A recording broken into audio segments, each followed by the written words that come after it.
میں اپنی ماں کا خود خیال رکھ سکتا ہوں، اور اپنا بھی۔ میں اپنے باپ کا گھر چھوڑ کر نہیں جاؤں گا۔ وہ رکا تھا، پھر شمس کو دیکھا۔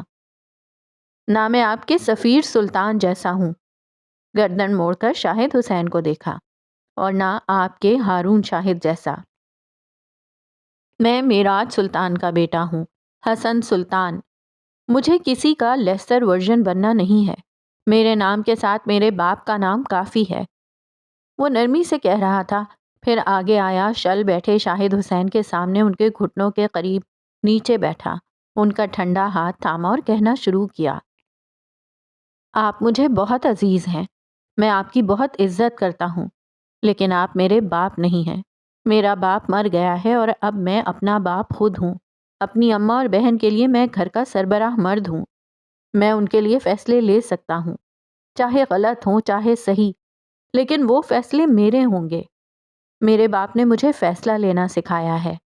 آپ آئے، میری اور اماں کی فکر کی، آپ کا شکریہ، لیکن میں وہ وقت نہیں بھول سکتا جب آپ ہمارے ساتھ نہیں تھے، جب کوئی بھی ہمارے ساتھ نہیں تھا۔ آپ میرے بڑے ہیں، ہمیشہ رہیں گے، لیکن ہم آپ کے ساتھ نہیں جائیں گے۔ سادہ، نرم، دو ٹوک لہجہ۔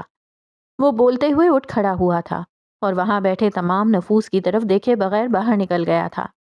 ڈرائنگ روم کے دروازے کی اوٹ میں کھڑے ہو کر اس نے اپنے دھڑکتے دل پر ہاتھ رکھا تھا۔ اس کا چہرہ اندر بیٹھے پورے اعتماد حسن سلطان جیسا نہیں تھا، یہ کوئی اور ہی معصوم گھبرایا ہوا بچہ تھا۔ اس نے اپنی جیب سے ایک مڑا توڑا کاغذ نکالا، پھر اس پر نظر دوڑائی، ایک بار، دو بار، پھر سر جھٹک کر بڑبڑایا، شٹ، یہ لائن تو رہ ہی گئی۔ یہ وہ پرچہ تھا جو اس نے شاہد حسین کے آنے کا سن کر صبح تیار کیا تھا۔ البتہ کچھ لائنز تھیں جو وہ بھول گیا تھا، اور کچھ لائنز اس نے موقع کی مناسبت سے اپنی طرف سے کہی تھیں۔ اس کا دل اب بھی بری طرح دھڑک رہا تھا۔ سارا خاندان کہتا تھا وہ میراج سلطان جیسا ہے، بس وہی جانتا تھا میراج سلطان بننا کتنا مشکل ہے۔ شام آخری الوداع کہہ کر اپنے گھر کو چلی گئی تھی۔ رات اپنی سیاہی لیے اپنی ذمہ داری پوری کرنے سارے میں پھیل گئی تھی۔ ایسے میں عمر حیات کے گھر کے ایک کمرے میں حالے سلطان بیٹھی اپنے موبائل پہ زرنگار کے آفس میں ہونے والی باتیں سن رہی تھی۔ پھر بالآخر اس نے تھک کر کانوں سے ایئر پوڈز نکالے تھے۔ کوئی بات اس کے مطلب کی نہیں تھی، وہ عورت اس سب میں شامل نہیں تھی۔ ایک لمحے کو، بس ایک لمحے کو، اس کے ذہن میں آیا تھا کہ شاید عمر بھی بے گناہ ہو، لیکن پھر سر جھٹک دیا۔ اس خیال کے بعد الزام دینے کو کوئی نہیں تھا، اور اس وقت اسے کوئی چاہیے تھا۔ اس نے دکھتے سر کو انگلیوں سے دبایا، پھر موبائل نکال کر مہر کو کال کرنے لگی۔ جب اسے کانٹیکٹ لسٹ میں سارے نمبر غیر شناسا نظر آئے، بے اختیار کل کا واقعہ اس کی آنکھوں کے آگے گھوم گیا۔ عمر کی اماں کا گفٹ کیا ہوا پرفیوم توڑتی حالے۔ دل نے ایک بار پھر ملامت کی تھی، لیکن وہ اب دل کی باتوں پر بہت کم دھیان دیتی تھی۔ اس وقت بھی دل سے ہر خیال کو جھٹکتی وہ عمر کے کمرے کی طرف بڑھ گئی۔ کمرے کا دروازہ بند تھا۔ حالے نے گہری سانس بھرتے دروازے کے ہینڈل پر ہاتھ رکھا تو دروازہ کھلتا ہی چلا گیا۔ عمر جائے نماز ایک کونے میں بچھائے نماز پڑھ رہا تھا۔ حالے بے اختیار اسے دیکھے گئی۔ کیا وہ کسی لڑکی کو اغوا کرنے والا لگتا تھا؟ کیا وہ اس کے باپ کو دھوکہ دے سکتا تھا؟ اگر وہ ایسا ہوتا تو کیا اللہ اسے اس کی نمازوں میں اتنا سکون دیتا؟ اس کے چہرے پر کتنا سکون تھا، اس کی نماز کتنی خوبصورت تھی۔ وہ اتنے دنوں سے اس کے ساتھ ایک گھر میں رہ رہی تھی، کیوں وہ ایسا تھا کہ اس سے خوف نہیں آتا تھا؟ کیوں اس کی نظر بری نہیں لگتی تھی؟ کچھ چاہیے آپ کو؟ وہ سلام پھیر چکا تھا، اب اس کی طرف دیکھتا پوچھ رہا تھا۔ حالے اپنے خیالوں سے چونک کر باہر آئی تھی۔ ساری ہمدردی ایک لمحے میں عنقا ہو گئی تھی۔ اس کے تاثرات سخت ہو گئے۔ وہ واپس اپنے خول میں سمٹ گئی اور اسی طرح چوکھٹ میں کھڑی رہی۔ مجھے میری سم چاہیے، 4 لفظوں میں بات سمیٹ دی۔ آ کر لے جائیں، کل جہاں رکھی تھی اب بھی وہیں ہے، وہ کہہ کر دعا کے لیے ہاتھ اٹھا چکا تھا۔ حالے ضبط کرتی اندر آ گئی تھی۔ دراز کھولا، سم نکالی اور جب جانے کو مڑی تو بے اختیار نظر دائیں طرف لگے بک شیلف پر گئی۔ چوکور ڈبوں والا بڑا سا بک شیلف، جہاں مختلف میڈلز اور ٹرافیز بھی سجی تھیں۔ کسی کسی ڈبے میں کچھ فریم ہوئی تصاویر۔ وہ ان میڈلز اور ٹرافیز کو دیکھ کر نہیں رکی تھی، وہ بک شیلف میں رکھی ایک تصویر کو دیکھ کر رکی تھی، معراج سلطان اور عمر حیات کی تصویر۔ وہ دونوں مسکرا رہے تھے۔ معراج نے اس کے کندھے پر بازو پھیلا رکھا تھا، عمر کے ایک ہاتھ میں ٹرافی تھی اور گلے میں میڈل، وہ بھی مسکرا رہا تھا، ہلکا سا۔ میری گریجویشن کی تصویر ہے، ٹاپ کیا تھا میں نے۔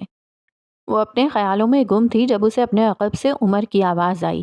وہ دعا مانگ چکا تھا، جائے نماز بازو پہ ڈالے وہ اس کی نظروں کی سیدھ میں دیکھتا کہہ رہا تھا، وہ جو دوسری ٹرافی ہے نا، وہ مجھے FSC میں ٹاپ کرنے پر ملی تھی۔ وہ انگلی سے اشارہ کرتے ہوئے بتا رہا تھا۔ ہالے کے قدم جیسے زنجیر ہو گئے ہوں، وہ جا ہی نہیں سکی، کھڑی رہی، سنے گئی۔ اور وہ جو میڈل ہے نا، وہ مجھے میری پولیس کی ٹریننگ کے اختتام پر ملا تھا، بیسٹ شوٹر کا انعام۔ کچھ رقم بھی ملی تھی انعام کے طور پر۔ اس نے ایک اور تصویر کی جانب اشارہ کیا تھا۔ یہ میڈل مجھے PhD کی ڈگری لینے پر ملا تھا۔ اس دن جج صاحب بہت خوش تھے، بہت زیادہ۔ تصویر میں معراج سلطان نے عمر کا میڈل اپنے گلے میں پہن رکھا تھا اور پورے دل سے مسکرا رہے تھے۔ حالے سنے گئی، دیکھے گئی۔ مجھے ہر بار میڈلز کے ساتھ ساتھ انعامی رقم بھی ملتی تھی، لیکن اب یاد ہی نہیں آتا کہ کہاں خرچ کی اور کتنی کی۔ لیکن یہ ٹرافیز مجھے یاد ہیں، یہ میڈلز مجھے ازبر ہیں۔ حالے سانس روکے اسے سنے گئی۔ اسے لگا تھا اس نے شام اس اسٹال کے سامنے کرسیوں پر بیٹھے اس کی بات نہیں سنی، لیکن وہ اتنا بے خبر نہیں تھا جتنا وہ سمجھ رہی تھی۔ وہ اب بھی اس کے کندھے کے پیچھے کھڑا کہے جا رہا تھا، شیلف میں لگی ٹرافی بس سجانے کے لیے نہیں ملتی، وہ اس لیے ملتی ہے تاکہ اسے دیکھ دیکھ کر خوشی ملا کرے، ہونٹوں پہ مسکراہٹ اور دل میں فخر آیا کرے، اپنی ذات پہ محبت آئے۔ یہ ٹرافیز ہمیں یاد دلاتی ہیں کہ کبھی کسی دور میں ہم نے کتنی محنت کی تھی، ہم کتنی راتیں جاگے تھے، ہم نے کتنی بار خود کو پسے پشت ڈالا تھا۔ یہ ہمارا حوصلہ بڑھاتی ہیں جب ہمیں ہارنے کا ڈر ہوتا ہے، یہ ہمیں تسلی دیتی ہیں جب ہم ہار کر آتے ہیں، یہ کہتی ہیں کیا ہوا کہ ایک اور ٹرافی نہ ملی، ہم تو ہیں، چلو نا اگلی بار صحیح۔ یہ گھر میں آنے والے لوگوں کے سامنے ہمارا تذکرہ کرتی ہیں، ان کو مجبور کرتی ہیں کہ وہ ٹھہر کر ان کو دیکھیں، ان کو لانے والے کی بات کریں۔ پیسہ کیا ہے حالے؟ پرائز بانڈ کیا ہے؟ یہ ختم ہو جاتا ہے، کھپ جاتا ہے۔ ٹرافیز زندہ رہتی ہیں، ساتھ دیتی ہیں، دل جوڑتی ہیں، دلاسا دیتی ہیں، خوشی دیتی ہیں۔ سو اگر آپ کسی کی ٹرافی ہیں تو اس سے بڑی خوش قسمتی کیا ہے؟ چند لمحوں کی خوشی دینے والے پرائز بانڈ بننے سے بہتر ہے ساری زندگی ساتھ دینے والے ٹرافی بن جائیں۔ خوش رہیں گی۔ وہ نرمی سے کہہ کر واپس اپنے بیڈ پر جا بیٹھا تھا۔ اس کی باتیں ایسی ہی ہوتی تھیں، سادہ، دل کو چھونے والی۔ وہ لمبی لمبی تقریریں نہیں کرتا تھا، اس کی ایک لائن تقریروں پہ بھاری ہوتی تھی۔ تم کون ہو عمر؟ چند لمحے بعد اس نے خود کو کہتے سنا، ان تصاویر پر ساری تاریخیں اور سارے سال لکھے ہیں۔ تمہاری گریجویشن والے دن میری برتھ ڈے تھی، ہم سب اسلام آباد میں تھے، گھومنے گئے تھے۔ بابا نے کہا ان کو ایک کام ہے، وہ کراچی جائیں گے۔ میں نے ان کو روکا، وہ نہیں رکے۔ وہ ٹھہر ٹھہر کر بول رہی تھی۔ وہ چلے گئے۔ تم ان کا کام تھے عمر۔ اسی رات تیز بارش کی وجہ سے فلائٹس کینسل ہو گئیں اور وہ اسلام آباد نہیں آ سکے۔ انہوں نے میری برتھ ڈے مس کر دی، اور وجہ تم تھے۔ وہ کسی ایرے غیرے کے لیے ایسا نہیں کر سکتے۔ مجھے بتاؤ تم کون ہو؟ وہ اس کی طرف دیکھتی آزردگی سے پوچھ رہی تھی، جیسے بہت تکلیف میں ہو۔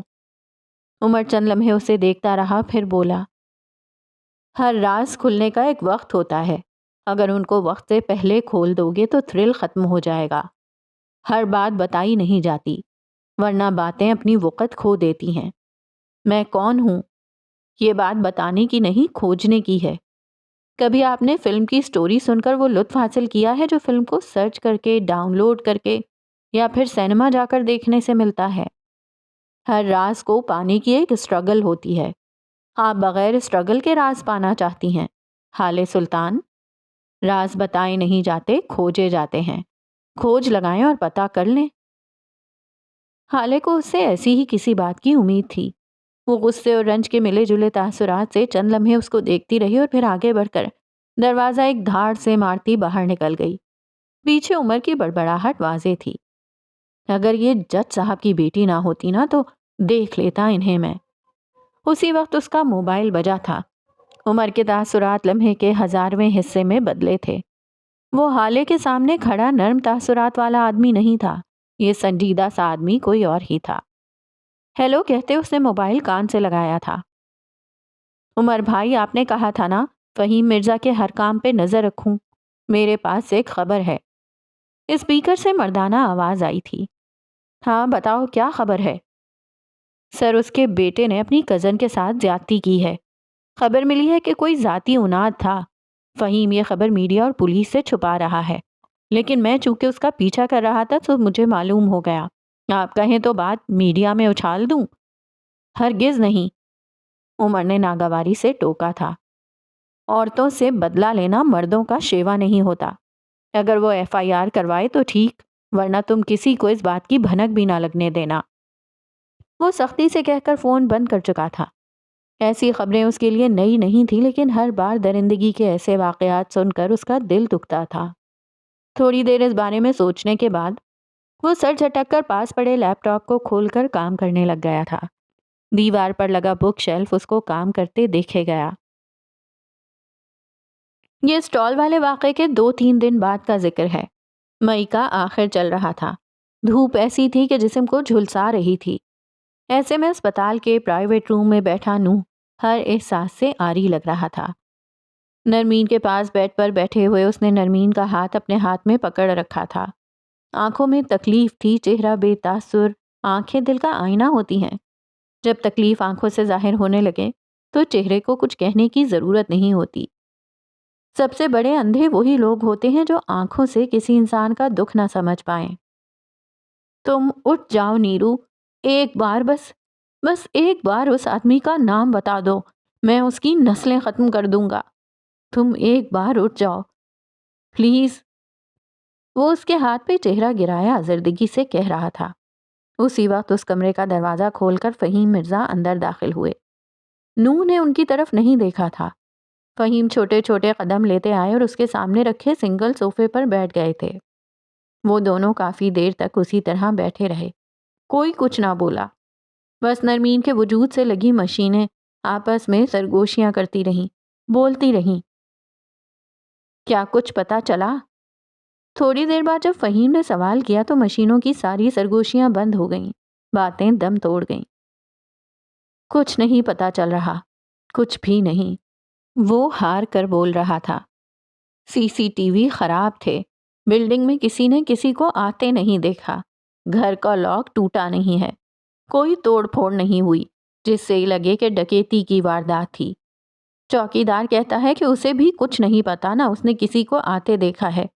پارکنگ میں کھڑی ساری گاڑیوں کا ڈیٹا چیک کیا ہے، کہیں بھی کچھ نہیں ملا۔ میرے پاس صرف ایک گواہ ہے اور وہ اس وقت خاموش ہے۔ جب وہ بولے گی تب میں اس آدمی کو پاتال سے بھی لے آؤں گا۔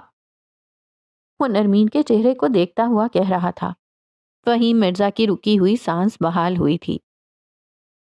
یاقوت بھی بہت ہرٹ ہوا یہ سب سن کر، فوراً واپس آنا چاہتا تھا، لیکن میں نے ہی منع کر دیا۔ جانتے تو ہو نا کتنا جذباتی سا ہے، کہیں کچھ کر ہی نہ دے۔ آخر نرمین اس کی بھی بہن ہے۔ وہ سرسری سا کہہ رہے تھے، البتہ ان کا چہرہ ان کا ساتھ نہیں دے رہا تھا۔ نوح نے چہرہ اٹھا کر ان کو دیکھا تھا۔ کہاں ہے یاقوت؟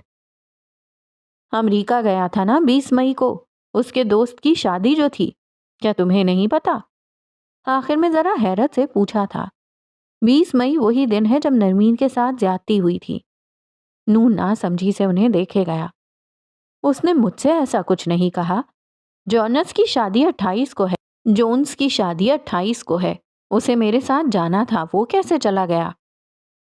فہیم کے چہرے پر پسینہ آیا تھا، سانس ایک بار پھر حلق میں اٹکی تھی۔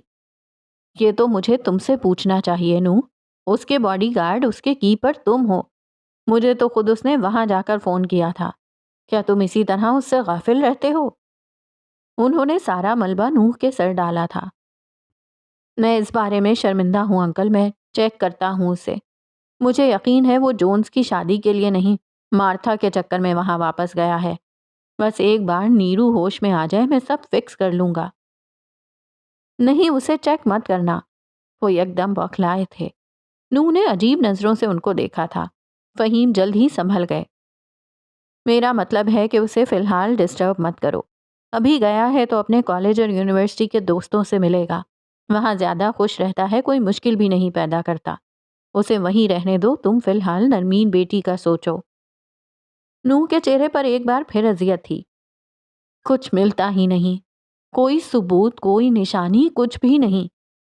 لیکن ایک بات طے ہے، وہ جو کوئی بھی ہے اس کی پہنچ بہت آگے تک ہے، شاید مجھ سے کہیں زیادہ.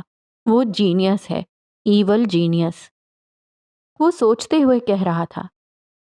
اس اے ایس پی کے بارے میں کیا خیال ہے؟ فہیم نے سوچوں کو ایک رخ دیا تھا. نوح چونک گیا. اس کا اس سب سے کیا تعلق؟ وہ تعجب سے پوچھ رہا تھا. فہیم ذرا آگے کو ہوئے تھے. اسی کا تو تعلق ہے. تم نے اس لڑکی کو اس اے ایس پی کی گاڑی کی ڈگی میں ڈال دیا. اس کی نوکری چلی گئی، اس پہ انکوائری بیٹھی ہے، اس کی ساکھ تباہ ہو گئی. اس لڑکی نے میڈیا کے سامنے بیان دے کر اس کی پوزیشن مسخ کر دی. ظاہر ہے وہ اپنا بدلہ تو لے گا نا، اور یہ کسی عام آدمی کا کام نہیں ہے. تم اس کی پرفیکشن دیکھو. اپنے پیچھے کوئی ثبوت نہیں چھوڑا، اور اگر کوئی ثبوت ہوگا بھی تو پولیس والوں نے مٹا دیا ہوگا. یہ کالی وردی والے ایک دوسرے کے جتنے سگے ہوتے ہیں اتنے اپنے گھر والوں کے بھی نہیں ہوتے. تم اسے چیک کرو نو. مجھے لگتا ہے وہ ان سب میں انوالو ہوگا. میں وثوق سے کہہ رہا ہوں. نو سوچ میں پڑ گیا تھا. وہ ایسا آدمی نہیں ہے، میں اسے جانتا ہوں، لیکن میں اسے چیک کروں گا. اس نے بات ختم کر دی تھی. فہیم مرزا نے سکھ کا سانس لیا تھا. بلا بس ان کے بیٹے کے سر سے ٹلے، پھر چاہے کسی کے سر پہ بھی آئے. یہاں سے چند کلومیٹر دور عمر حیات کے بنگلے پہ صبح تازہ تھی. وہ حالے سے بات کرتا ہوا گاڑی کے قریب جا رہا تھا. حالے بے تاثر چہرے کے ساتھ بس اسے سنے جا رہی تھی. اس نے سفید لمبی قمیص کے ساتھ سفید ہی ٹراؤزر پہن رکھا تھا. پیروں میں زرد ہیلز، بال آدھے کیچر میں بندھے تھے، آدھے کمر پر جھول رہے تھے.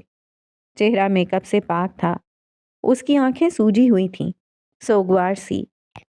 وہ دونوں گاڑی کے قریب پہنچ گئے تھے. ابھی وہ دونوں اندر بیٹھتے جب چوکیدار نے دروازہ کھولا اور ایک گاڑی اندر آئی.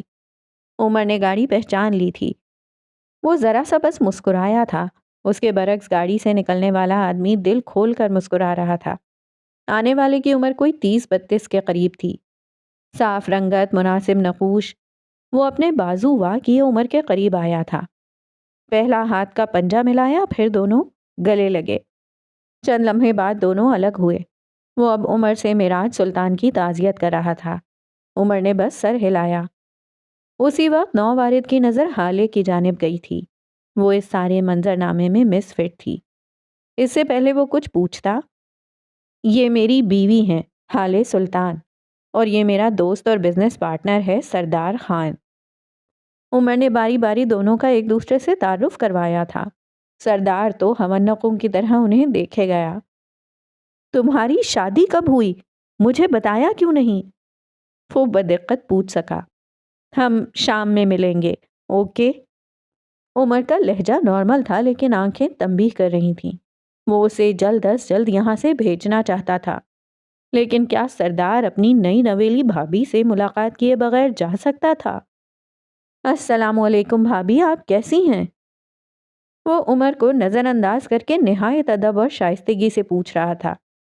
حالے جو مارے باندھے کھڑی تھی اس طرز تخاطب پہ جل بھن گئی. میں ٹھیک ہوں مسٹر سردار، اور میرا نام بھابھی نہیں حالے سلطان ہے. آپ مجھے مس سلطان کہہ سکتے ہیں. خواہ مخواہ کی رشتہ داریاں گانٹنے کی شوقین نہیں ہوں میں، آئندہ دھیان رکھیے گا. الفاظ کے برعکس لہجہ نارمل تھا. عمر نے اس کو مل گیا سکون والی نظروں سے دیکھا تھا، لیکن سردار نے ہمت نہیں ہاری. اچھا ایسا کریں نا، آج رات ڈنر ہمارے ساتھ کریں، میں اور میری بیوی. ہمیں بہت خوشی ہوگی، اور آپ دونوں کی ایک دوسرے کے ساتھ خوب بنے گی. آپ نے جو ڈریس پہن رکھا ہے نا، میری بیوی نے بھی سیم ٹو سیم ایسا ڈریس لیا تھا. آپ دونوں کی پسند بہت ملتی ہے. وہ ابھی کچھ اور بھی کہتا جب عمر نے اپنا بوٹ والا پاؤں اس کے پاؤں پر رکھ کر زور دیا تھا۔ سردار خاموش ہو گیا تھا۔ ہالے کی رنگت بدلی تھی۔ کیا میں نے کچھ غلط کہہ دیا؟ وہ حیران ہوا۔ ہالے لمحے کے 1000ویں حصے میں سنبھل گئی تھی۔ I can pay for it۔ میں نے آپ کی بیوی کے کپڑے یوز کیا آپ کی اجازت کے بغیر۔ یہ ایک نازیبا حرکت تھی۔ میں آپ کی بیوی سے بات کر لوں گی اس بارے میں۔ مجھے واقعی ایسا نہیں کرنا چاہیے تھا۔ اور میں کھانا زندہ رہنے کے لیے کھاتی ہوں، خوش رہنے یا رکھنے کے لیے نہیں۔ وہ کہہ کر رکی نہیں تھی، تیز تیز قدم چلتی اندر بڑھ گئی تھی۔ اس کا چہرہ خفت سے سرخ ہو گیا تھا۔ یہ انہیں کیا ہوا ہے؟ سردار اب بھی متعجب تھا۔ یہ تمہاری بیوی کے کپڑے ہیں، چلو میں تمہیں سب بتاتا ہوں۔ وہ اندر کی جانب قدم بڑھاتے ہوئے کہہ رہا تھا۔ سردار اس کی تقلید میں چلتا گیا۔ تھوڑی دیر بعد وہ دونوں ڈرائنگ روم میں بیٹھے تھے۔ عمر اسے اپنے نکاح سے لے کر اب تک کی ساری بات بتا چکا تھا۔ سردار اب بھی حیران تھا، متحیر تھا، شل تھا۔ مطلب یہ جو میں نے اور میری بیوی نے فلمی شادی کی، تمہاری شادی کے مقابلے میں تو وہ کسی فلم کا ٹریلر بھی نہیں تھی۔ ہم دونوں نے نواب شاہ میں منگنی کی، بلوچستان میں قوالی رکھوائی، لاہور میں مہندی، برات اسلام آباد میں، ہنی مون کے لیے ہم پیرس گئے۔ اس سارے عرصے میں ہم نے اپنے موبائل فون آف رکھے تاکہ باہر کی دنیا سے ہمارا کوئی تعلق نہ ہو۔ ہم نے سوچا تھا ہماری شادی فیری ٹیل شادی ہوگی، سارے دوست سن کر رش کریں گے، لیکن یہاں آ کر پتہ چلتا ہے کہ تم نے میرا سارا پلان خراب کر دیا۔ وہ صدمے میں تھا۔ ہاں تو تم سے کس نے کہا تھا یہ سارے چونچلے کرو؟ میں بتا رہا ہوں اگر اپنی اس فضول فیری ٹیل شادی کے لیے شو روم سے 1 روپیہ بھی لیا ہوگا نا تم نے، تو میں زندہ نہیں چھوڑوں گا۔ اور میری بیوی کے سامنے اپنا منہ کم کھولا کرو۔ وہ شوہر کو شوہر نہیں مانتی، دیور چلے ہیں دعوتیں کرنے۔ وہ سخت تپا ہوا تھا۔ یہاں سے نکل کر کچن میں آؤ تو ہالے کچن میں کھڑی شانوں کو ٹرالی سیٹ کرتے دیکھ رہی تھی۔ ایک بات بتائیں، یہ سردار کی بیوی کے کپڑے یہاں اس گھر میں کیا کر رہے تھے؟ بالآخر اس نے پوچھ ہی لیا، البتہ انداز سرسری رکھا۔ شانو اب ڈرائی فروٹ کیک کاٹ کر پلیٹ میں رکھ رہی تھی۔ ارے باجی کیا بتاؤں، سردار بھائی کی بیوی نے اتنی شاپنگ کی، اتنی شاپنگ کی، اتنی شاپنگ کی کہ ان کی 2 کاریں سامان سے بھر گئیں۔ ایک ٹرک میں سامان گیا تھا نواب شاہ۔ یہ جو کپڑے یہاں رہ گئے تھے نا، کپڑے جس دن اس مہنگے درزی نے دینے تھے نا، اس سے 1 دن پہلے سردار بھائی اور باجی کو نواب شاہ کے لیے نکلنا پڑا۔ اب وہ تلے ہوئے کباب پلیٹ میں سجا رہی تھی۔ پھر کیا ہوا؟ باجی نے شور مچا دیا، ان کو آج ہی کپڑے چاہیے۔ بات صرف کپڑوں کی ہوتی تو خیر تھی، باجی نے تو دوسرے ملک سے اتنا سارا سامان منگوایا تھا، وہ بھی لے جانا تھا، سو اس کو بھی آنے میں وقت لگنا تھا۔ یہاں باجی کا رونا ہی ختم نہیں ہو رہا تھا۔ پھر بڑی مشکل سے عمر صاحب نے ان کو یہ کہہ کر بھیج دیا کہ وہ ان کا سارا سامان لے آئیں گے۔ باجی اور ان کی بڑی دوستی ہے، ایک ہی کالج میں پڑھے ہیں نا۔ خیر، جس صبح ان کو نواب شاہ جانا تھا اسی صبح ان کا اور آپ کا اپنا نکاح ہو گیا۔ اب وہ کیتلی میں چائے ڈال رہی تھی۔ باقی کیا سامان تھا؟ حالے اس سارے وقت میں پہلی بار بولی تھی۔ برتن تھے، سجاوٹ کے سامان تھے، پینٹنگز تھیں۔ وہ نہیں ہوتا واس وہ تھا۔ اللہ جانے کیا گند منگوایا تھا اپنی دوست سے۔ عمر صاحب کی گاڑی کتنی بڑی ہے، دیکھی ہے نا، ساری منہ تک بھر گئی تھی، پھر بھی سامان پورا نہیں آتا تھا، آپ کو پتا ہے؟ ابھی وہ کچھ اور کہتی جب حالے نے بیچ میں اسے ٹوک دیا۔ مہمان کو انتظار نہیں کرواتے، جاؤ پہلے سرو کراؤ، پھر میرے ساتھ مال چلنا، کچھ کپڑے چاہیے مجھے۔ شانو سر ہلاتی ٹرالی گھسیٹتی آگے بڑھ گئی تھی۔ حالے کو اپنی باتیں منوانی آتی تھیں، اسے حکم دینا آتا تھا۔ وہ نہ ملازمین کو جھڑکتی تھی، نہ حد سے زیادہ نرمی دکھاتی تھی۔ اس کا لہجہ متوازن ہوتا تھا، حتمی لہجہ، جو برا بھی نہ لگے، جس سے انکار بھی نہ کیا جا سکے۔ اس کے لہجے میں ایک روب تھا۔ وہ کبھی بھی اپنی عمر اور اپنی کلاس کی لڑکیوں کی طرح ضدی اور مغرور نہیں رہی تھی۔ وہ ریزرو رہتی اور 2 ٹوک بات کرتی۔ وہ شہزادی تھی اور اسے حکومت کرنا آتا تھا۔ شاہد ولا میں ناشتے کی میز سجی تھی۔ گھمبیر خاموشی نے سارے میں اپنا جال بچھا رکھا تھا۔ ڈائننگ میں گونجنے والی واحد آواز چمچوں اور کانٹوں کی تھی۔ میز سے کچھ فاصلے پر دو ملازم ہاتھ باندھے مؤدب سے کھڑے تھے۔ سربراہی کرسی پہ شاہد حسین بیٹھے تھے، سنجیدہ، سپاٹ۔ ان کی دائیں طرف نوال بیگم اور بائیں طرف ہارون شاہد بیٹھا تھا۔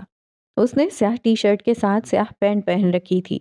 سانولے چہرے پر اداسی سی تھی، لیکن یہ چہرہ مایوس نہیں تھا، کچھ ماہ قبل ہونے والے ہارون شاہد کے چہرے کی طرح۔ تم یونیورسٹی کیوں نہیں جا رہے؟ چمچوں اور کانٹوں کے درمیان شاہد حسین کی بھاری آواز گونجی تھی۔ ہارون نے دانتوں سے سلائس کا کونا کترا، چبایا، جوس کا گھونٹ بھرا اور اپنی سرمئی آنکھوں سے اپنے باپ کو دیکھا۔ دل نہیں ہے، 3 لفظی لاپرواہ جواب۔ شاہد کے چہرے پر کوئی تاثر نہیں آیا، وہ اسی طرح ناشتے سے ہاتھ روکے بیٹھے رہے۔ ٹھیک ہے، پھر میرے ساتھ سیاست میں آ جاؤ، میں تمہیں اپنی جگہ پہ لے آؤں گا، تمہیں لوگوں سے انٹروڈیوس کرواؤں گا۔ موڈ نہیں ہے، ہارون نے منہ بگاڑ کر جواب دیا۔ نوال غیر آرام دہ نظروں سے ان دونوں کو دیکھتی رہی۔ یہ بھی صحیح ہے، پھر ایسا کرتے ہیں، تمہاری پینٹنگز کی ایگزیبیشن کروا لیتے ہیں، تم لے لو جتنا وقت چاہیے۔ جب تم اتنی پینٹنگز بنا لو جتنی ایگزیبیشن کے لیے ضروری ہوتی ہیں تو میں آگے بات کر لیتا ہوں، کیا خیال ہے؟ وہ سنجیدگی سے پوچھ رہے تھے۔ ابھی وقت نہیں ہے، وہ سلائس پر جیم لگاتے ہوئے بولا تھا۔ کب تک میرے پیسوں پہ زندگی گزارنے کا ارادہ ہے؟ ان کے لہجے میں واضح طنز تھا۔ ہارون کا رنگ سرخ ہوا۔ آخر کب تک ہارون؟ تم میرے پیسوں سے ناشتہ کرو گے، میرے پیسوں سے لنچ کرو گے اور میرے ہی پیسوں سے ڈنر۔ کب تک تم میرے پیسوں سے لی گئی گاڑیوں پہ گھومو گے؟ کب تک اپنے گارڈز کو میری دی ہوئی رقم دیتے رہو گے؟ اگر میں تم سے کارڈ لے لوں تو تمہارے اکاؤنٹس فریز کر دوں تو تمہارے پاس اپنا کیا ہوگا؟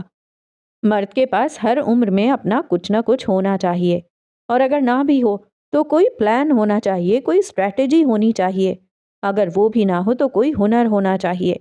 تمہارے پاس کیا ہے ہارون؟ وہ ہارون کی سرمئی آنکھوں پہ اپنی سرمئی آنکھیں جمائے پوچھ رہے تھے۔ ان آنکھوں میں بس ذرا سا فرق تھا، بس ذرا سا۔ اس نوجوان لڑکے کی آنکھوں نے ابھی دنیا نہیں دیکھی تھی، اور وہ بوڑھی آنکھیں جہاں دیدہ تھیں۔ تمہارے پاس کیا پلان ہے؟ کچھ بھی نہیں۔ تمہارے پاس میرا پیسہ ہے لیکن تم کوئی کاروبار نہیں کرنا چاہتے۔ تمہارے پاس ہنر ہے لیکن تم اسے دنیا کے سامنے نہیں لانا چاہتے، کیونکہ تم جج ہونے سے ڈرتے ہو۔ تم پڑھنا نہیں چاہتے کیونکہ تم نے کبھی پڑھنا چاہا ہی نہیں۔ تم یونیورسٹی بس حالے کے لیے جاتے رہے ہو۔ ہارون کے چہرے کا رنگ بدلا تھا۔ شاہد کہے جا رہے تھے، کیوں؟ آخر کیوں ہے ایسا ہارون؟ کیوں کوئی انسان تم سے پینٹنگ چھڑوا سکتا ہے؟ اس کی آنکھوں کے سامنے خون سے لت پت رستم کا چہرہ آیا۔ کیوں کوئی انسان اتنا ضروری ہے کہ تم سے تمہاری پڑھائی چھڑوا سکتا ہے؟ اس کی آنکھوں کے آگے حالے کا چہرہ آیا تھا۔ کیوں کوئی انسان سالہ سال تمہارے دل و دماغ پر حکومت کر سکتا ہے؟ کوئی انسان تمہیں قید کر لیتا ہے، تم وہ بولتے ہو جو وہ چاہے، وہ کرتے ہو جو اسے پسند ہو، وہاں جاتے ہو جہاں اسے جانا پسند ہو۔ کبھی یہ انسان میں تھا اور کبھی حالے۔ تم آزاد انسان پیدا ہوئے ہو ہارون۔ اللہ نے ہر انسان کو آزاد پیدا کیا ہے۔ میں ہرگز یہ نہیں کہہ رہا کہ ہمارے خلاف ہو جاؤ، وہ کام کرو جو ہمیں نہ پسند ہو، نہیں۔ تم اگر 2 کام ہمارے لیے کر رہے ہو تو ایک اپنی خوشی کے لیے کرو۔ کہیں اگر ہماری خوشی کے لیے چل رہے ہو تو اگلی بار اپنی خوشی کے لیے اپنی پسند کی جگہ کا پروگرام بناؤ۔ کبھی ہماری پسند سے کھا رہے ہو تو اگلی بار اپنی پسند کا آرڈر دو۔ کسی کو یہ حق مت دو کہ وہ تمہارے ذہن میں اپنی سوچ ڈالے۔ خود کو اتنا مت جھکاؤ کہ تمہارے منہ سے نکلنے والے الفاظ کسی کی ناراضگی کے اندیشے سے خوف زدہ ہوں۔ تم آزاد ہو، تمہارے الفاظ، تمہاری سوچ کو بھی آزاد ہونا چاہیے۔ خود کو انڈر ریٹ مت کرو۔ جو ہنر تمہیں اللہ نے دیا ہے اسے دنیا کی وجہ سے کیوں چھپانا؟ لوگ برا بولیں گے لیکن کوئی اچھا بھی تو بولے گا نا، اور اگر نہ بھی بولے تو تمہارا دل راضی تو سب راضی۔ میں تمہیں 3 دن کا وقت دیتا ہوں، اپنے لیے فیصلہ لو۔ وہ اپنی کرسی سے اٹھ کھڑے ہوئے تھے، لہجے میں تپش باقی تھی۔ نوال نے ان کے ہاتھ پر ہاتھ رکھ کر خاموش رہنے کا کہا تھا لیکن وہ نہیں سن رہے تھے۔ اپنا کیریئر چوز کرو، کاروبار پڑھائی، سیاست، پینٹنگ، کسی ایک چیز کو منتخب کرو ورنہ میں کر لوں گا۔ اگلے 3 سال کا پلان بناؤ اور اس پلان میں شادی کو بھی رکھو۔ 3 سال بعد یا 3 ماہ بعد مجھے نہیں پتا، لیکن میں اپنی نسل ختم نہیں ہونے دوں گا۔ شادی کرو، مجھے 2 پوتے پیدا کر کے دو، پھر چاہے جو مرضی کرو تم، چاہے ساری زندگی یہ عشق کا روگ لیے بیٹھے رہو، مجھے فرق نہیں پڑتا۔ اور اگر تم نے شادی سے انکار کیا تو میں گن پوائنٹ پر تمہارا نکاح کرواؤں گا، اور تم جانتے ہو میں ایسا کروں گا۔ میں تمہارا باپ ہوں اور تم سے زیادہ پاگل ہوں۔ وہ دبا دبا غرائے تھے۔ ہارون اپنی کرسی سے اٹھا تھا۔ اس کا چہرہ وہ نہیں تھا جس کے ساتھ وہ ناشتہ کرنے آیا تھا۔ آپ یہ سب اس لیے کہہ رہے ہیں کیونکہ میں ہارون ہوں۔ اگر میں رستم ہوتا تو آپ یہ سب نہ کہتے، وہ پھٹی ہوئی آواز میں کہہ رہا تھا۔ نوال بس خاموشی سے ان دونوں کو ایک دوسرے کے روبرو کھڑے دیکھتی رہیں، بلکہ آپ کو ضرورت ہی نہ پڑتی، کیونکہ وہ تو جینیس تھا نا، وہ تو حل ڈھونڈ لیتا تھا، کام کر لیتا تھا۔ آپ کا فیوریٹ بیٹا، اصل میں اس دن مجھے مارنا چاہیے تھا۔ ہارون! شاہد چلائے تھے۔ نہیں پپا، چیخیں مت، میں صحیح تو کہہ رہا ہوں، اس دن مجھے مرنا چاہیے تھا تاکہ آپ کا فیوریٹ بیٹا بچ جاتا۔ اس دن اگر میں مرتا تو آپ کو اتنا دکھ نہیں ہوتا جتنا اب ہے، آپ کو اپنے کاروبار کی اتنی فکر نہ ہوتی جتنی اب ہے، کیونکہ وہ سب سنبھال لیتا، ہمیشہ کی طرح۔ میں نہیں کر سکتا کیونکہ میں اس کے جیسا نہیں ہوں۔ میں نے آپ کے فیوریٹ بیٹے کو آپ سے دور کر دیا، اسی لیے میں کبھی آپ کی نظروں میں آ ہی نہیں سکا۔ میری اس حالت کے ذمہ دار آپ ہیں۔ اگر شروع سے آپ مجھے ویسی توجہ دیتے تو آج میں حالے یا کسی اور کی توجہ کے لیے نہ ترستا۔ اگر میری پینٹنگ کی ویسے تعریف کرتے جتنی رستم کے گریڈز کی کرتے تھے تو آج میں بھی کانفیڈنٹ ہوتا۔ دنیا چاہے جو مرضی کہے، اگر ہمارے والدین ہمیں بہت اچھا ہے، بس اتنا بھی کہہ دیں تو ہم 7ویں آسمان پہ پہنچ جاتے ہیں۔ وہ سرخ پڑتی آنکھیں لیے درد سے کہہ رہا تھا۔ میں اپنے لیے فیصلہ لوں یہ کہہ رہے ہیں آپ؟ کیا آپ نے کبھی لینے دیا فیصلہ؟ میں نے 10th میں آرٹس لینا چاہا، آپ نے زبردستی سائنس لے دیا۔ مجھے FSC کے بعد باہر جانا تھا، آپ نے نہیں جانے دیا کیونکہ میں رستم جیسا نہیں ہوں۔ میں نے یونیورسٹی میں اپنی مرضی کے سبجیکٹس لینے چاہے، آپ نے منع کر دیا۔ میری گاڑی، میرے گارڈز تک آپ کی مرضی کے ہیں پپا۔ میں کیا پہنوں گا یہ بھی آپ بتاتے ہیں۔ آپ نے نوٹ نہیں کیا لیکن میں نے کیا ہے۔ جو کپڑے میرے لیے حالے لاتی ہے وہ آپ کو پسند آتے ہیں، جو میں اپنی پسند سے لاتا ہوں آپ کو اس میں گریس نظر نہیں آتا۔ جس انسان کو اپنی مرضی کے کپڑے نہیں پہننے دیے جاتے وہ اپنی زندگی کا فیصلہ کیسے لے گا؟ اس کے گلے میں آنسوؤں کا پھندا ساٹکا تھا۔ کیا کبھی آپ لوگوں کو میری پسند کا کھانا پسند آیا؟ جو چیز میں آرڈر دیتا ہوں آپ اسے ایک طرف کر دیتے ہیں کیونکہ وہ کھانا ہیلدی نہیں ہوتا۔ کیا ہوگا اگر ایک دن آپ نے ڈائٹ فوڈ نہیں کھایا؟ میں جہاں جانے کا کہتا ہوں وہ جگہ آپ کو کبھی اچھی ہی نہیں لگی۔ آپ نے پپا، آپ نے ہمیشہ مجھ پر اپنے فیصلے تھوپے ہیں۔ آپ نے مجھے گرو کرنے ہی نہیں دیا۔ میں آپ کی توجہ کے لیے ساری زندگی ترسا ہوں۔ مجھے وہ کام کرنے پڑے جو مجھے نہیں پسند تھے لیکن آپ کو پسند تھے۔ مجھے شروع سے سائنس نہیں پسند تھی لیکن آپ نے زبردستی میرے سبجیکٹ سلیکٹ کیے۔ آپ کو پتا بھی ہے میں کس طرح پڑھتا تھا۔ میں ساری رات جاگتا تھا، میری آنکھیں سرخ ہو جاتی تھیں، مجھے رونا آتا تھا، مجھ سے پڑھا نہیں جاتا تھا، لیکن آپ کے لیے، صرف آپ کی محبت کے لیے میں خاموش رہا۔ آپ کے ڈائٹ فوڈ سے میری بھوک نہیں مرتی تھی۔ میں آدھا سیر اور آدھا بھوکا سوتا تھا لیکن کہتا نہیں تھا۔ جو کپڑے آپ لاتے تھے یا حالے لاتی تھی میں ان میں انکمفرٹیبل ہوتا تھا۔ میرا جسم جلتا تھا ان کپڑوں سے۔ کبھی کبھی میرے جسم پر ریشز ہو جاتے تھے لیکن میں کچھ نہیں کہتا تھا۔ آپ کے لائے جوتے کبھی کبھی میرے پیروں میں درد دیتے تھے کیونکہ ان کا سائز چھوٹا ہوتا تھا۔ آپ کو میرے جوتے کا سائز تک نہیں پتا ہوتا تھا، لیکن میں وہ جوتے پہن لیتا تھا۔ میں پھر بھی چپ رہتا تھا کیونکہ میں ہارون شاہد تھا، آپ کی توجہ کے لیے ترسنے والا بچہ۔ شاہد حسین لب بھینچے کھڑے رہے۔ آپ گن پوائنٹ پر میری شادی کروائیں گے نا؟ کروائیں۔ آپ کو اپنی نسل چلانی ہے نا؟ لائیں بہو۔ لیکن بچے تو دور، میں اس لڑکی کو آنکھ اٹھا کر دیکھوں گا بھی نہیں۔ وہ کہتے ہوئے ان کے بالکل سامنے کھڑا ہوا تھا۔ اب بس پپا، اب بس بہت سہ لیا میں نے۔ ہر بار میں ہی کیوں؟ میں شادی کب کروں گا یہ میرا فیصلہ ہوگا۔ میں بچے کب پیدا کروں گا یہ بھی میرا فیصلہ ہوگا۔ میں کیا پڑھوں گا، کیا کروں گا، یہ سارے فیصلے آج کے بعد میں لوں گا، ہارون شاہد لے گا۔ کب لے گا یہ طے نہیں ہوا۔ آپ میرے باپ ہیں، مجھے رائے دیں، لیکن اپنے فیصلے مجھ پر مسلط نہ کریں۔ اللہ نے مجھے دماغ دیا ہے، میں اپنے لیے فیصلے لے سکتا ہوں۔ آج کے بعد میں اپنی مرضی کے کپڑے پہنوں گا، اپنی مرضی سے کھاؤں گا اور اپنی مرضی کی جگہ جاؤں گا۔ آج کے بعد میرے ساتھ کوئی گارڈ نہیں جائے گا، کیونکہ مجھے موت کا خوف نہیں ہے۔ ہارون شاہد آج کے بعد آزاد ہے، جس طرح رستم آزاد ہوتا اگر وہ زندہ ہوتا۔ وہ بول بول کر تھک گیا تھا، تبھی خاموش ہو گیا۔ اس کا دل زور زور سے دھڑک رہا تھا، آنکھیں سرخ پڑ گئی تھی، جسم کانپ رہا تھا، لیکن وہ کھڑا تھا، اپنے لیے کھڑا تھا۔ شاہد چند لمحے اسی طرح کھڑے رہے، پھر آگے آئے، ہارون کی آنکھوں میں آنکھیں ڈالیں اور کہنا شروع کیا۔ شادی کے 4 سال ہمارے یہاں اولاد نہیں ہوئی تھی ہارون۔ ان کا لہجہ دھیما تھا، پرسوز تھا۔ 4 سال بعد اللہ نے مجھے 2 بیٹے دیے۔ یہ وہ وقت تھا جب آپا اولاد نہ ہونے کی وجہ سے صدمے میں رہتی تھیں، پریشان، مایوس۔ ہارون نہ چاہتے ہوئے بھی سنے گیا۔ جب میری گود میں 2 بیٹے آئے تو میرے سب دوست، عزیز، رشتہ داروں نے کہا کہ میں اپنا ایک بیٹا اپنی بہن کو دے دوں، ورنہ کہیں میری بہن کو طلاق ہی نہ ہو جائے۔ ہارون نے سر اٹھا کر شاکی نظروں سے انہیں دیکھا تھا۔ مجھے ایسا لگا تھا جیسے کسی نے میرا دل نکال لیا ہو۔ میں نے انکار کر دیا۔ لوگ مجھ پر دباؤ ڈالنے لگے، مجھ سے کہنے لگے کہ رستم کو میں اپنے پاس رکھ لوں، اور ہارون، وہ ویسے بھی کمزور اعصاب کا بچہ ہے، میں اسے اپنی بہن کو دے دوں۔ انہوں نے تمہارا نام لیا تو جیسے میرے دل پہ الٹی چھری پھیر دی۔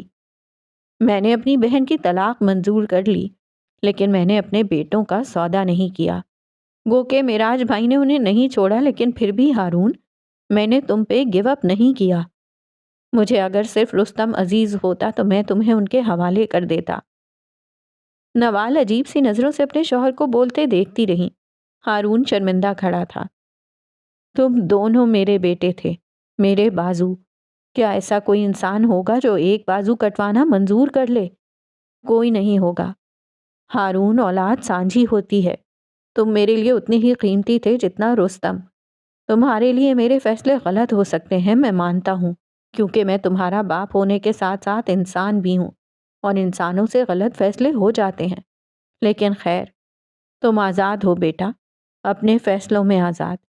میری نسل اگر تم سے نہ چلی تو میں دوسری شادی کروں گا، دوسرے بچے پیدا کروں گا، اور اگر یہ بھی نہ کیا تو سڑک سے کسی یتیم بچے کو اٹھا کر اس کے نام کے آگے شاہد حسین لگا دوں گا۔ لیکن آئندہ تم سے کچھ نہیں کہوں گا۔ تم آزاد ہو ہارون۔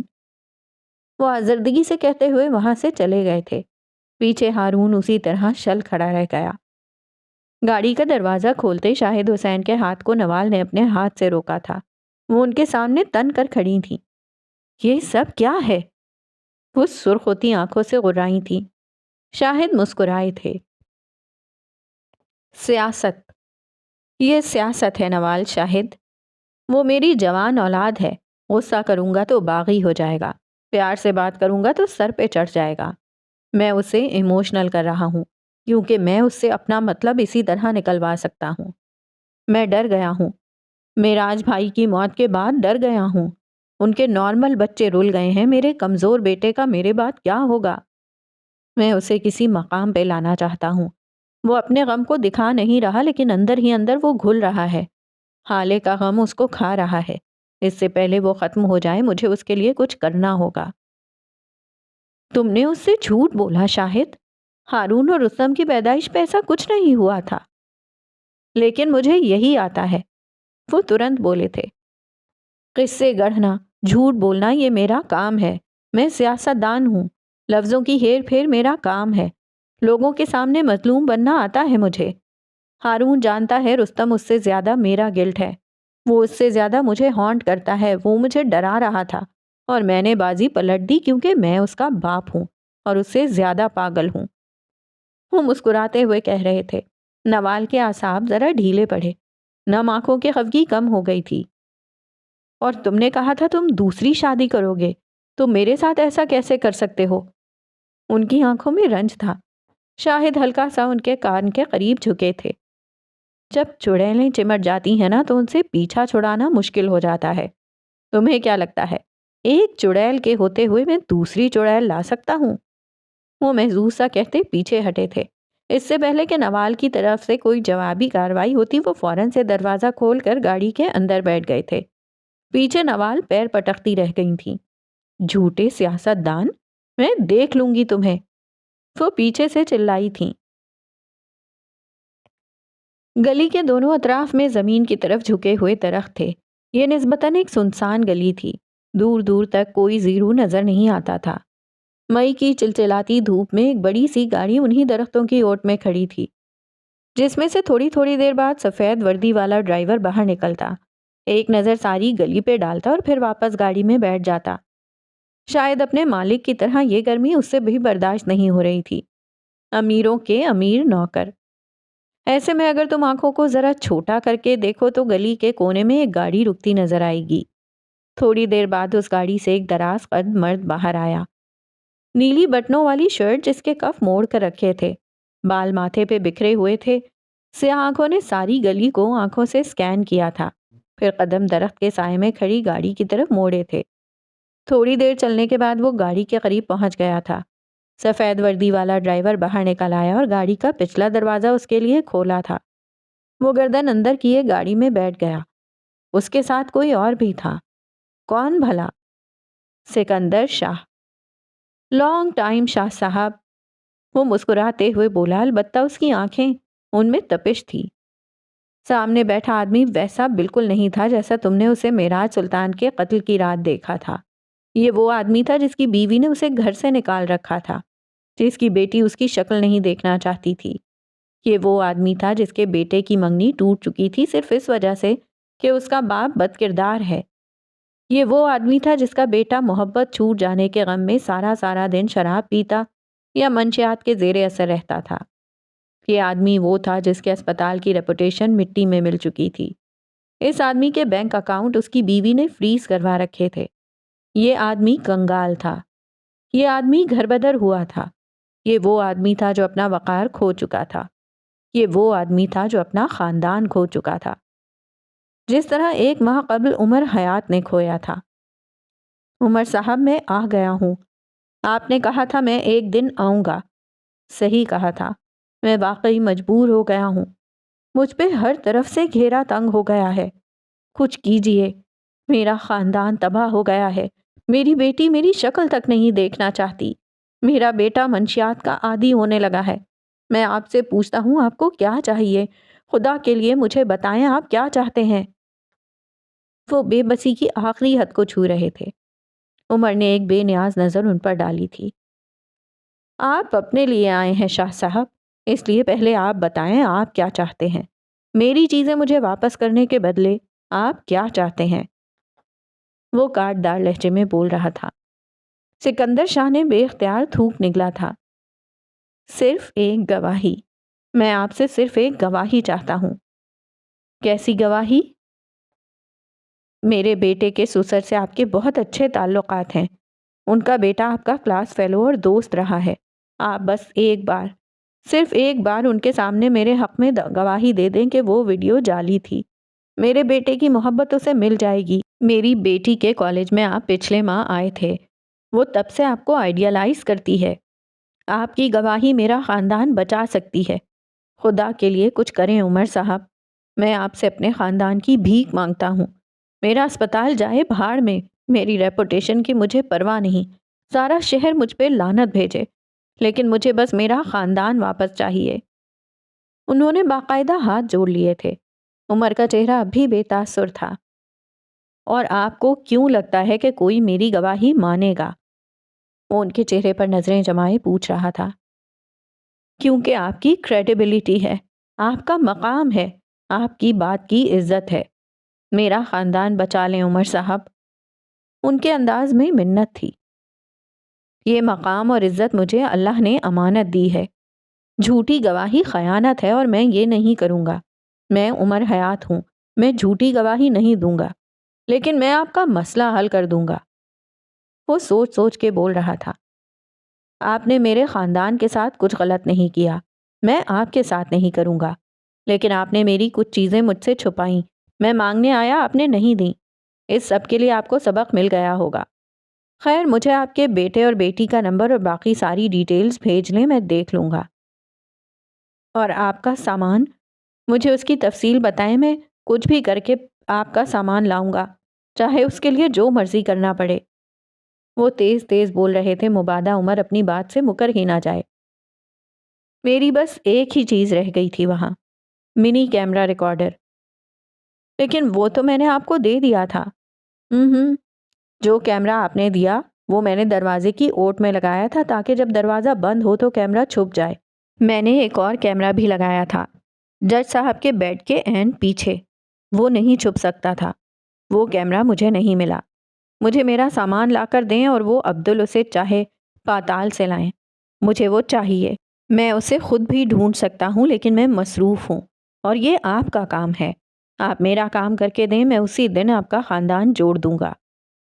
عمر سہولت سے کہہ رہا تھا۔ سکندر شاہ متذبذب تھے۔ آپ پہلے میرا کام کر دیتے تو آپ کی مہربانی ہوتی عمر صاحب۔ میرا اسپتال میری بیوی کے نام ہے، وہ مجھے اندر گھسنے بھی نہیں دیتی۔ گھر میں میرا داخلہ بند ہے۔ 1 مہینے سے ہوٹلوں کے چکر لگا رہا ہوں میں۔ گھر جائے بغیر اور اسپتال جائے بغیر آپ کا کام کیسے کر سکتا ہوں؟ عمر نے ہنکارا بھرا تھا۔ 1-2 دن تک ہو جائے گا آپ کا کام، اور اگر اس کے بعد بھی مجھے میرا سامان نہ ملا تو میں آپ کے ساتھ وہ کروں گا کہ ساری دنیا دیکھے گی۔ میں کوئی عام آدمی نہیں ہوں۔ بندہ مار کر لاش ٹھکانے کیسے لگانی ہے یہ میں جانتا ہوں۔ میں پولیس والا ہوں۔ قانون کے سارے جھول میری جیب میں ہیں۔ میں آپ پہ اتنے کیس لگاؤں گا کہ آپ کی 7 پشتوں کا بھی اس کیس سے کوئی تعلق نہیں ہوگا، نہ آپ نے خواب میں ان جرائم کا سوچا بھی ہوگا۔ میں آپ پر ایسے ایسے کیس لگاؤں گا کہ کوئی آپ کی لاش کو کندھا دینا تو دور، لعنت بھیجنا بھی پسند نہیں کرے گا۔ اس لیے انگلی اٹھا کر وارن کیا، مجھے ڈبل کراس مت کیجیے گا۔ اس کے لہجے میں کچھ تھا کہ سکندر شاہ کو اپنی ریڑھ کی ہڈی میں سنسنی سی محسوس ہوئی۔ میں آپ سے وعدہ کرتا ہوں عمر صاحب، میں ایسی کوئی حرکت نہیں کروں گا جس سے میں ایک بار پھر اپنے خاندان کی نظروں میں گر جاؤں۔ وہ بدقت بول پائے تھے۔ عمر چند لمحے ان کو سخت نظروں سے دیکھتا رہا، پھر گاڑی کا دروازہ کھولتے باہر نکل آیا تھا۔ اچانک اس کے ذہن میں کچھ کلک ہوا اور وہ گاڑی کے شیشے پہ جھکا تھا۔ آپ کی بیوی پرانے کراچی جاتی ہے نا اپنے رشتہ داروں سے ملنے؟ ہاں، لیکن یہ بات میرے بچے نہیں جانتے، آپ کو کیسے پتا؟ وہ حیران تھے۔ میں عمر حیات ہوں، مجھے سب پتا ہوتا ہے۔ وہ کہہ کر سیدھا ہوا اور ہونٹوں کو سیٹی کے انداز میں گول کرتا آگے بڑھ گیا۔ کرنے کو ابھی بہت کام تھے۔ عمر حیات کے بنگلے پر غیر معمولی خاموشی تھی۔ شانو اپنا کام کر کے جا چکی تھی۔ دوپہر کا کھانا بننے میں وقت تھا۔ حالے لان میں بیٹھی مہر سے کال پہ بات کر رہی تھی جب عمر گھر کے اندر داخل ہوا۔ وہ ابھی سکندر شاہ سے مل کر آیا تھا۔ اس نے دور سے حالے کو یہاں بیٹھے دیکھا تو یہیں چلا آیا۔ وہ اس کی طرف پیٹھ کیے بیٹھی تھی۔ عمر کی آہٹ پہ مڑی تھی، اس کو دیکھ کر حلق تک میں کڑواہٹ گھل گئی تھی۔ میں نے اس اسٹال والے آدمی کا کام کر دیا ہے۔ اب اپنی زبان میں اس کو سمجھا لیں کہ آئندہ اپنا اٹھنا بیٹھنا ٹھیک کر لے۔ پولیس اتنی پاگل نہیں ہوتی کہ روڈ پہ چلتے عام آدمی کو اٹھا کر جیل میں ڈال دے۔ وہ اس کے سامنے کھڑا کہہ رہا تھا۔ وہ آدمی بے قصور تھا، اس کا کسی چوری ڈاکے میں کوئی ہاتھ نہیں تھا۔ پولیس والوں نے اس کے سر پہ جھوٹا کیس ڈالا تھا۔ میں اس آدمی کو کئی سالوں سے جانتی ہوں، وہ بیچارہ رحم دل اور شریف انسان ہے۔ جی بالکل، اس شریف رحم دل انسان نے ایک رات ڈکیتوں کو اپنے گھر پہ پناہ دی تھی۔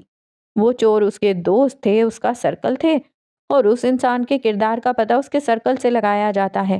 اب گنڈے موالیوں میں اٹھے بیٹھے گا تو گورنر ہاؤس کی سیر تو کرے گا نا۔ عمر بیزاری سے کہہ رہا تھا۔ حالے نے اچنبھے سے اس کو دیکھا تھا۔ Governor house? عمر مسکرایا تھا۔ ظاہر ہے وہ اس کی اصطلاحات سے ناواقف تھی۔ گورنر ہاؤس ہم تھانے کو کہتے ہیں، یہ کوڈ ورڈ ہے۔ رشوت کو ہم چائے پانی کہتے ہیں اور مار پیٹ کو خاطر تواضع کہتے ہیں۔